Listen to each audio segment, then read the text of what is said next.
আমি বলেছিলাম যে একদল খেয়ে গিয়েছে আরেক দল খাওয়ার জন্য রেডি হয়ে আছে।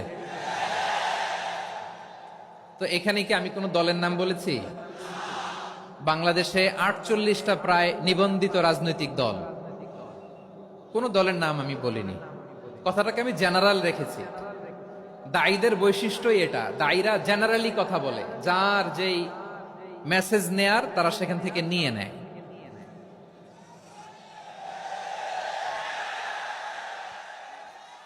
তো কোন দল এটা নিয়ে কোনো কথা বলল না, আপনারা এটাকে নিজের গায়ে যে মাখালেন এটা ঠিক হয়নি।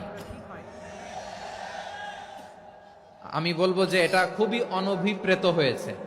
কোন দলকে টার্গেট করে বা কোন দলের পক্ষে আমরা কখনো কথা বলি না। আমরা কোরআনের পক্ষে কথা বলি, ইসলামের পক্ষে কথা বলি, ঠিক কিনা বলেন? সো একটা জেনারেল কথাকে যদি আমার রাজনীতিবিদ বন্ধুরা নিজেদের গায়ে মাখেন, ক্ষুব্ধ প্রতিক্রিয়া জানান, এতে করে সাধারণ জনগণের কাছে একটা নেগেটিভ মেসেজ যাবে ওনাদের ব্যাপারে। এটা হোক আমরা চাই না। তো আমার প্রিয় রাজনীতিবিদ বন্ধুদের আমি বলবো, কথাটা ছিল ভেরি জেনারেল, এটা নিজেদের গায়ে মাখানোর কোনো দরকার নাই। এই সিলেট, ওকে বিদায় নেই, আমি চলে গেলাম। যা তোমরা দেখালা, it's good enough for tonight. Okay খালাস, হবে না।